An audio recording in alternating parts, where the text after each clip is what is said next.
یہ جو وزیر اعلیٰ پنجاب ہے، ایک تو ان کو پی ٹی آئی والے ٹک ٹاکر سمجھتے ہیں، کیونکہ ان کی جب ویڈیو آتی ہے تو بڑی شاندار لگتی ہے، ایسے لگتا ہے جیسے کوئی ٹک ٹاک بنی ہوئی ہے. ماشاءاللہ گریسفل خاتون ہے، تو ان کا یہ ٹک ٹاکر کہہ کر مذاق اڑاتے ہیں کیونکہ اور کچھ کر نہیں سکتے. اور انہوں نے ایک اور پروپیگنڈا کیا کہ ان کو سیلاب متاثرین کا کوئی احساس نہیں ہے، کوئی ان کو شرم حیا نہیں ہے. متاثرین کی امداد کے لیے پہلی شرط یہ رکھی گئی کہ راشن بیگ پر ان کا نام چھپا ہونا چاہیے. تو انہوں نے کوئی شرط نہیں رکھی. یہ کام سی ایم نہیں کرتا، یہ کوئی اور نہیں کرتا، یہ بیوروکریٹس اور باقی لوگ کرتے ہیں اور مقامی لوگ کرتے ہیں تاکہ وہ یہ ثابت کر سکے کہ حکومت امداد دے رہی ہے، لوگوں کو احساس ہو کہ حکومت کی طرف سے آ رہی ہے اور حکومت گھر نہیں بیٹھی. اگر آپ حکومت کی مور لگائے بغیر یا سی ایم تصویر لگائے بغیر امداد دے دیں گے تو لوگ کیا سمجھیں گے کہ پائن چودھری بوٹا دے گیا ہے جڑا نال دے پنڈ دا نمبردار ہے. اب چونکہ جنہوں نے کام نہیں کرنا انہوں نے کیڑے نکالنے ہیں. وہ یہ کہتے ہیں کہ جناب تاریخ میں ایسا گھٹیا پر نہیں دیکھا، سیلاب متاثرین کے نام پر امداد اکٹھی کی جا رہی ہے، ذاتی تشہیر کے لیے کروڑوں روپے لگا کر مریم نواز کی تصویریں ڈبے چھپوائے جا رہے ہیں. یعنی ہم کرے تو سالہ کریکٹر ڈھیلا ہے. آپ ذرا تھوڑا سا پیچھے جائے عمران خان صاحب کو، جب وہ گورنر ہاؤس میں کھڑے تھے اور یونیسیف کی طرف سے دیے گئے راشن کے ڈبوں پر انہوں نے اپنی تصویر لگائی اور گورنر ہاؤس میں کھڑے ہو کر وہ ڈبے بانٹے خوراک کے. تو آج اسی کے فالوور دوسروں پر بھونک رہے ہیں، اور اس لیے بھونک رہے ہیں، یہ غیر مناسب سا لفظ ہے لیکن اسے بھونکنا ہی کہتے ہیں، کیونکہ تنقید کچھ اور ہوتا ہے اور بھونکنا کچھ اور ہوتا ہے. یہ باقاعدہ بھونکتے ہیں کہ وہ سیلانی ٹرسٹ والے جنہوں نے یہ لنگر خانے بنوائے اور وہاں پہ کھانا رکھوایا، وہ بھی عمران خان صاحب نے کریڈٹ لے کے میں نے لنگر خانے کھلوائے اور میں نے راشن بانٹا. وہ سیلانی ٹرسٹ کا پروجیکٹ تھا، سب کو پتا ہے. اور انہوں نے کسی جگہ پہ لوگوں میں لنگر بانٹا تو خان صاحب وہ ایک ایک پلیٹ پکڑ کے دے رہے ہیں اور تصویریں بنوا رہے ہیں، ویڈیو بنوا رہے ہیں. یہ تصویریں بھی سامنے آ گئی. اس وقت تو سارے کہتے تھے واہ واہ مدینہ کی ریاست کا وارث ہے، اور دیکھو کس طرح سڑکوں پہ نکلا ہوا اور کس طرح لوگوں میں راشن بانٹ رہا ہے. ایک ویڈیو بھی ان کی ہے جہاں وہ اینٹیں رکھ کے اور شلواریں اونچی کر کے گزر رہے ہیں، جبکہ وہ پانی ان کے جوتے سے بھی کم ہے. ایک پلیٹ سالن کے ساتھ جو تشہیر کی جائے اور اپنی تصویر کے ساتھ جو ڈبہ دکھایا جائے وہ حلال ہے اور دوسرے کرے تو وہ حرام ہے. تو یہ ساری چیزیں جو ہے نا وہ ان کے اوپر الٹ کے پڑ رہی ہیں. اسی لیے کہتے ہیں نا کہ جب تک یہ اپنا تھوکا ہوا چاٹیں گے نہیں انہیں موت نہیں آئے گی. تو اگلوں نے عمران خان کی تصویر نکال کر دکھا دی. اب میں یہ نہیں کہتا عمران خان نے کوئی غلط کام کیا، میں صرف یہ بتانے کی کوشش کر رہا ہوں کہ یہ ایک طریقہ کار ہوتا ہے. اب ایک اور بڑی سرپرائزنگ سی ویڈیو سامنے آئی ہے. مجھے لگتا ہے کہ شاید کوئی گڑبڑ گھوٹالہ نہ ہو، لیکن علیمہ خان صاحب نے کہا کہ سیلاب سے نمٹنا صرف مریم نواز کی نہیں، ہم سب کی ذمہ داری ہے. جب اتنا بڑا سیلاب آتا ہے جیسے 2010 میں آیا تھا، اس میں حکومت کے ساری فوج بھی لگ جائے، یہ ممکن نہیں ہے کہ اکیلے ہمارے ادارے ان کا خیال رکھ سکیں. یہ بالکل نہ کہیں کہ مریم نواز کا خالی ذمہ داری ہے، ہر پاکستانی کی ذمہ داری ہے اپنے بھائیوں اور بہنوں اور بچوں کی مدد کریں. تو اگر تو یہ ویڈیو جنون ہے تو ان کو سلوٹ کرنا بنتا ہے علیمہ خان صاحبہ کو، کہ یہ وہ موقع ہے کہ جب آپ اپنی سیاست اور اپنا سب کچھ بھول کے پاکستان پر پاکستانیوں کو سوچتے ہیں. لیکن اگر کسی نے یہ شرارتاً ان کی ویڈیو کے اندر کسی اور کو ڈب کر لیا ہے یا مریم نواز کا نام ڈال دیا ہے، ان کی فیور میں بیان دلوایا ہے، اگر انہوں نے نہیں کیا تو ان کو یہ کرنا چاہیے. دوسرا، انہوں نے پرائم منسٹر شہباز شریف کا مذاق اڑانا شروع کر دیا. اب وہ چائنا گئے ہوئے ہیں، جہاں پر پہلے گروپ فوٹو ہوا، جتنے لوگ آئے ہوئے تھے ان کا ایک بڑا شاندار قسم کا فوٹو لیا گیا. پھر جب وہاں سے لوگ نکلے، ابھی سیشن شروع نہیں ہوا تھا. پیوٹن ظاہر ہے ہاٹ کیک ہے. دوسرا یہ جو فنکشن ہو رہا ہے، یہ جو تنظیم ہے یہ بنائی روس اور چائنا نے مل کی ہے، تو دونوں ایکچولی اس کے روح رواں ہیں. تو پیوٹن گزر رہے تھے اور وہ بغیر کسی سے ہاتھ ملائے ہیلو ہیلو کرتے گزر رہے تھے. تو اسی روانی میں وہ شہباز شریف کے پاس سے گزرے تو شہباز شریف نے بھی ہیلو کر دیا. تو پیوٹن ایک قدم آگے نکل گئے، پھر رکے اور واپس پلٹ کے انہوں نے شہباز شریف صاحب سے ملایا ہاتھ. تو اس پہ پی ٹی اے والوں نے ویڈیو وائرل کرنا شروع کر دی کہ دیکھے پیوٹن کو آواز دے کر وہ زبردستی شہباز شریف صاحب آگے بڑھے اور انہوں نے ہاتھ ملائے اور ایسے خوش ہو رہے جیسے برطانوی اور آسٹریلوی لوگ گراؤنڈ میں داخل ہو کر ہوا کرتے تھے. اب یہ باتیں کون کر رہے ہیں؟ یہ باتیں وہی کر رہے ہیں کہ جن کا لیڈر کبھی زندگی میں کسی انٹرنیشنل کانفرنس میں پہلی لائن میں کھڑا نہیں ہوا. ہاں سب کو جب بھی جگہ ملی ہے دوسری لائن میں یا تیسری لائن میں کسی نکر میں لگا دیا گیا. تو پچھلی لائن میں نکرے لگنے سے لے کر اگلی لائنوں تک کا سفر شہباز شریف اور اس کی ٹیم نے طے کیا. تو یہ شنگھائی تعاون تنظیم کا 25واں اجلاس ہو رہا ہے. اس کی اس ویڈیو نے پی ٹی آئی کو بڑی راحت دی کہ دیکھیں شہباز شریف کی تو موئے موئے ہو گئی ہے. تھوڑی دیر بعد ایک اور ویڈیو آ گئی, وہ تو پھر ماں ہی مر گئی نا. اس میں کیا ہوا ہے کہ جتنے سربراہان مملکت ہے وہ سب شہباز شریف سے مل رہے ہیں.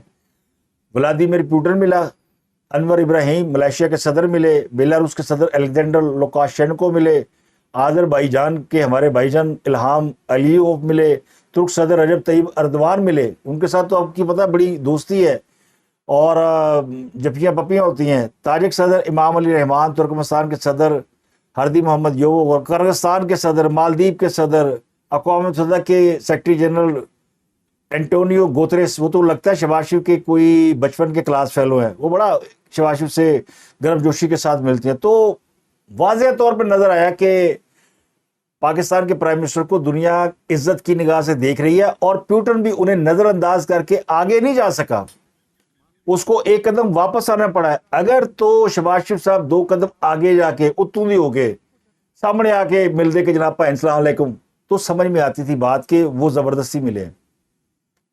لیکن پیوٹن کو اپنی غلطی کا احساس ہوا کہ وہ شہباز شریف کو اگنور کر کے آگے نہیں بڑھ سکتا, تو ایک قدم پیچھے آ کے ملا ہے. تو یہ قوم کے لیے خوشی کی بات ہے. تو پھر جوتھیاں وہ بعد پھر آگے لگنی سی. تو یہ صرف نیگیٹیوٹی پھیلا رہے ہیں. اس لیے میں کہہ رہا ہوں کہ نفرت کا سیلاب اور ان موقع پہ تو ہونا ہی نہیں چاہیے. اور یہ اتنا پروپیگنڈا کرے کہ دیکھو جی پاکستان کے اندر تو سیلاب آیا ہوا اور پرائم منسٹر فرار ہو گیا, یہ ملک سے باہر چلا گیا, یہ سیرے کرتا پھر رہا ہے. اور یہی سب 4 دن پہلے کہہ رہے تھے کہ شہباز شریف کس بات کا وزیر اعظم ہے, اصل حکومت تو جنرل آصف منیر کی ہے. تو پھر کسی نے پوچھا کہ کیا جنرل آصف منیر پاکستان میں ہے, تو انہوں نے کہا ہاں وہ تو پاکستان میں ہے. انہوں نے پوچھا کہ کیا قیدی نمبر 804 جیل میں ہے یا وہ بھی کہیں باہر چلا گیا, تو انہوں نے کہا جی وہ جیل میں ہے. تو انہوں نے کہا پھر ملک ٹھیک چل رہا ہے, پھر شہباز شریف کو فکر کرنے کی کوئی ضرورت نہیں ہے. اس نے صحیح ٹیم لگائی ہوئی ہے اور وہ کام کر رہی ہے. تو ایسا سربراہ جس کو پتا کہ میں نے صحیح ٹیم بنائی ہے, لوگ اپنا کام ایمانداری سے کریں گے اور ان میں کام کرنے کی صلاحیت بھی, تو وہ کبھی نہیں کہے گا کہ مجھے ٹیم اچھی نہیں ملی. وہ کبھی نہیں کہے گا جی مجھے تو چیف الیکشن کمشنر اچھا نہیں ملا, مجھے وزیر خزانہ اچھا نہیں ملا, مجھے تو جنرل باجوہ اچھا نہیں ملا, میرے ساتھ تو جنرل باجوہ نے دھوکہ کیا, میرے ساتھ تو فلاں نے دھوکہ کیا, میرے ساتھ تو فلاں نے دھوکہ کیا. تو خاص صاحب کے چہرے پہ پھر وہ لکھا ہوگا کہ جس کے بارے میں لوگ کہتے ہیں کہ بھائی اس کے چہرے پہ تو وہ لکھا ہوا ہے. تو خاص صاحب نے اتنے لوگوں سے دھوکہ کھائے, تو دھوکہ کھانے والا یا تو بہت ہی احمق ہوتا ہے تبھی دھوکہ کھاتا ہے نا, اگر ہوشیار ہوگا تو دھوکہ کہاں سے کھائے گا. اور مسلمانوں کے بارے میں تو کہا گیا کہ وہ ایک سوراخ سے 2 بار نہیں ڈسے جاتے, ایک بار دھوکہ ہوگا ٹھیک ہے, دوسری بار تھوڑی وہ دھوکہ کھائیں گے. ہاں صاحب نے تو ایک لسٹ بنائی ہے نا کہ مینو فلانا چھٹ گیا, فلانے نے دھوکہ دے دیا, فلانے نے دھوکہ دے دیا, جہانگیر ترین نے دھوکہ دے دیا, علیم خان کی تعریفیں کرتے تھے اس نے دھوکہ دے دیا کہ وہ 300 ایکڑ زمین مانگ رہا تھا راوی کے اندر, مفت مانگ رہا تھا, اس نے پیسہ خرچہ ہوا تھا. تو خاص صاحب تو مفت میں کسی کو مسافہ نہ دے. تو اس لیے میں نے کہا ہم کریں تو سالہ کریکٹر ڈھیلا ہے. جو خاص صاحب کرتے رہے ساری عمر, وہ پلٹ کے ان کے اوپر آ رہا ہے اور اب ان کے لوگ دوسروں کے اوپر الزام تراشی کریں. ایک اور عام خبر ہے کہ احمد فراز جیو کے رپورٹر ہیں یا تھے, بہت عرصہ جیو کے ساتھ رہے, اب مجھے نہیں پتا کہ وہ جیو کے ساتھ ہیں یا نہیں. وہ کوئی وی لاگ کر رہے تھے, انہوں نے انکشاف کیا ہے کہ آئی جی پنجاب عثمان پر پابندی لگا دی گئی ہے کہ وہ سوشل میڈیا پر نمودار نہیں ہو سکتے. اب عثمان ابراہیم بڑے زبردست قسم کے آئی جی ہیں اور ان کی بڑی اچھی ریپوٹیشن ہے پنجاب کے اندر, تو انہوں نے بڑے بڑے کمال قسم کے کام کیے ہیں. یہ وہی عثمان ابراہیم ہے جن کو ایک پولیس والے نے گالیاں نکالی تھی, تو یہ اس کو گلے ملنے چلے گئے تھے, پھر ان کا علاج کرایا, وہ شرابی کبابی تھا اور مدہوش تھا. تو آئی جی نے ایک مثال قائم کی تھی. ان دنوں وہ آپ کو سوشل میڈیا پر نظر نہیں آ رہے, سارے نظر آ رہے ہیں, بہت سارے ریلو کٹے بھی نظر آ رہے ہوں گے. تو احمد فراز صاحب نے اس کی وجہ بتائی ہے کہ کسی تقریب میں آئی جی صاحب سے بھی بڑے لوگ موجود تھے, بچوں کی تقریب تھی, بچے ہی ہوتے ہیں, آئی جی صاحب بھی انوائٹڈ تھے. تو اس سے پہلے بچے ان بڑوں کے ساتھ بات چیت کر رہے تھے. جیسے آئی جی آئے تو سارے بچے ان کی طرف بھاگے دوڑے, ان کے ہاتھ سیلفیاں بنوائیں. تو ان کا یہ وارم ویلکم دیکھ کر جو بڑے لوگ تھے وہ ناراض ہوئے, وہ ٹک ٹاکر بن گئے. ویسے ہی ادی پنجاب حکومت کا الزام ہے کہ وہ ٹک ٹاکر ہے. عظما بخاری پہ بھی یہ الزام ہے وہ ٹک ٹاکر ہے, وہ ہنا پہ بھی الزام ہے ٹک ٹاکر ہے, مریم اورنگزیب کو بھی ٹک ٹاکر سمجھتے ہیں, اور مریم نواز کو تو سمجھتے ہی ہیں, وہ تو ٹک ٹاکر کی بات سمجھتے ہیں کیونکہ یہ ساری خواتین ہیں اور کچھ مرد بھی ہیں. اب عثمان ابراہیم صاحب نے جتنی اپنی ویڈیو بنائی سوشل میڈیا کے اوپر, وہ ساری انہوں نے اپنے محکمے کے حوالے سے بنائی. انہوں نے کوئی PIA کے پائلٹ کی وردی پہن کے نہیں بنائی، نہ ہی کوئی انہوں نے میمکری کرتے ہوئے بنائی، لیکن لوگ ان کو جانتے ہیں اور لوگ ان کی شکل بھی جانتے ہیں. تو بچے ہوتے ہیں نا، وہ چونکہ آج کل دیکھتے ہیں، انہوں نے سیلفیاں بنوا لی، لیکن یہ ان پہ بھاری پڑ گئی ہے. وہ اب پابند کر دیے گئے ہیں کہ وہ سوشل میڈیا پر اپنی ویڈیو شیئر نہیں کریں گے. تو میرا خیال ہے تھوڑی سی زیادتی ہے، ان کو الاؤ کر دیا جائے. یہ موقع ایسا کہ جہاں وہ ویڈیو کے ذریعے بہت سارے پیغامات لوگوں کو دے سکتے ہیں. وہ موٹیویشنل اسپیکر بھی ہیں. میں ذاتی طور پر ان کو نہیں جانتا، نہ ان سے ملاقات ہے میری، لیکن میں نے ان کی تعریف سنی ہے، تو اس لیے میرا خیال ہے کہ ان پہ بات کرنی چاہیے. اسی طرح میں نے کل بابر اعظم کے اوپر بات کی تھی، تو ایک صاحب نے بڑا لمبا رپلائی کیا اور کہا کہ آپ نے بابر اعظم کا نام لے لیا کہ اس نے 2 کزنوں کو نکال دیا. بڑے اچھے آدمی ہیں، انہوں نے کرکٹ سے کبھی کسی کو نہیں نکالا. پہلی بات ہے کہ بابر اعظم کا میں خود بہت بڑا فین ہوں. ان کے ساتھ جو دوسرے کھلاڑی محمد رضوان، ان کے حوالے سے میرے تحفظات ہیں. ان کو میں بہت اچھا بیٹسمین کبھی نہیں سمجھتا. اب یہ بات سب کو پتہ ہے کہ بابر اعظم اور محمد رضوان دونوں گروپنگ کے اندر انوالو رہے ہیں، اور بعض کھلاڑیوں کے ساتھ ان کا جو رویہ ہے وہ مخاصمانہ بھی رہا ہے. تو بدنیتی بڑی واضح طور پہ نظر آتی ہے. جب کوئی کھلاڑی پرفارم کر رہا ہو نا، اور اس کا نمبر تبدیل کر دیا جائے یا اسے ڈراپ کر دیا جائے، تو سمجھ آ جاتی ہے کہ اس کے پیچھے کوئی نہ کوئی سازش چل رہی ہے. یہ بابر اعظم کی کپتانی میں بھی ہوا ہے اور یہ محمد رضوان کی کپتانی میں بھی مسلسل ہوا ہے. دونوں ایک دوسرے کو بیک کرتے ہیں. بابر اگر کپتان نہیں ہے، رضوان ہے، تب بھی وہی کام ہو رہا ہے، اور اگر بابر کپتان ہے اور رضوان نہیں ہے، تب بھی وہی کام ہو رہا ہے. تو دونوں کی لائکنگ ڈس لائکنگ بہت بری طرح کرکٹ کو متاثر کر رہی تھی. جس طرح عمران خان صاحب کے بارے میں لوگ جانتے ہیں کہ وہ کس قدر کھلاڑیوں کے ساتھ زیادتی کیا کرتے تھے. ہاں صاحب اس کسی کھلاڑی کو اپنے ساتھ نہیں رکھتے تھے جو ان کے جوتے نہیں اٹھاتا تھا، ان کے ٹراؤزر نہیں اٹھاتا تھا، بیگ نہیں اٹھاتا تھا. بعض جو ینگ کھلاڑی ہیں، نوجوان کھلاڑی، وہ یہ سب کام خوشی خوشی کر لیتے تھے، کیونکہ وہ سینئر کرکٹر کو آئیڈیلائز کرتے تھے. ظہیر عباس کو، میاداد کو، ماجد کو، آصف اقبال کو، مشتاق محمد کو، صادق کو، انتخاب عالم کو.